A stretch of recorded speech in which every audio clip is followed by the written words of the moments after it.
l'International Agency for Research of Cancer, quindi il più autorevole organismo internazionale che si occupa di cancro, ha suddiviso tutti i probabili cancerogeni per l'uomo in 4 differenti gruppi. Nel gruppo 1 ci sono i cancerogeni per l'uomo al di sopra di ogni ragionevole dubbio. Ebbene, il consumo di bevande alcoliche è stato inserito nel gruppo 1. Cancerogeno per l'uomo al di sopra di ogni ragionevole dubbio. I livelli concludono non l'abuso, guardate bene, il consumo. Proprio qualche settimana fa è uscito uno studio americano su 105.000 donne monitorate per 28 anni, quindi uno studio immenso che ha dimostrato come dai 3 ai 6 bicchieri a settimana di qualunque bevanda alcolica, che sia vino, che sia birra o altro, 3-6 unità alcoliche a settimana, quindi meno di un bicchiere al giorno, aumentano del 15% il rischio di ammalarsi di cancro al seno. Si parla di meno di un bicchiere al giorno. Un bicchiere al giorno, secondo l'Istituto francese per la ricerca sul cancro, aumenta del 168% il rischio di ammalarsi di cancro della bocca e della gola. Si parla di mezzo bicchiere a pasto. Lo sapevate? Forse qualcuno di quelli che legge su Facebook le cose.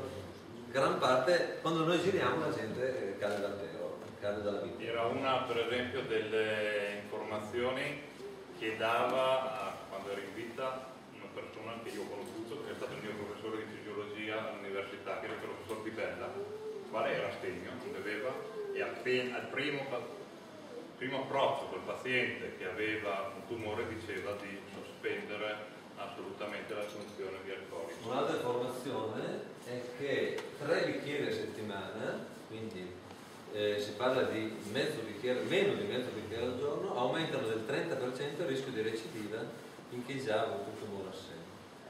Si parla di meno di mezzo bicchiere al giorno, meno di un quarto di bicchiere a pasto. L'alcol etilico contenuto del vino è un potente cancerogeno al di sopra di ogni ragionevole dubbio. C'è un aspetto grafico di queste 2 slide su cui vi voglio attirare la vostra attenzione, cioè qui abbiamo messo una botte, perché tutti dicono vabbè, è chiaro, se uno beve tanto poi ci sono tante conseguenze.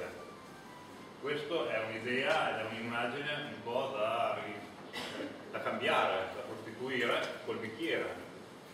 Cioè non stiamo parlando di assunzioni di bevande alcoliche a fiumi, stiamo parlando del bicchiere di vino in parte. Ripeto, forse in un'altra formula, un bicchiere di vino a pasto e un bicchiere di vino a cena aumentano, quindi 2 bicchieri al giorno, nella donna il rischio di fare un tumore al seno del 33%.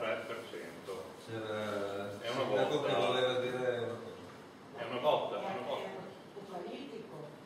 Sì. Lo beviamo tutti.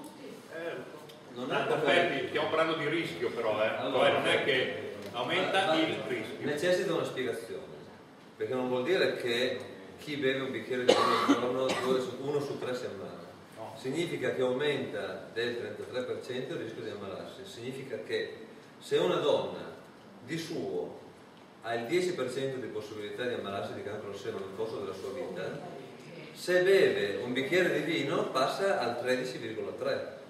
Vuol dire che l'87% delle donne che bevono o che non bevono il tumore al seno non gli viene, anche se ne bevono più di uno. È un aumento del rischio che sul singolo comportamento di ciascuno di noi uno può dire vabbè, tanto c'è l'87 che non mi viene, che interessa a me dal 10 al 13.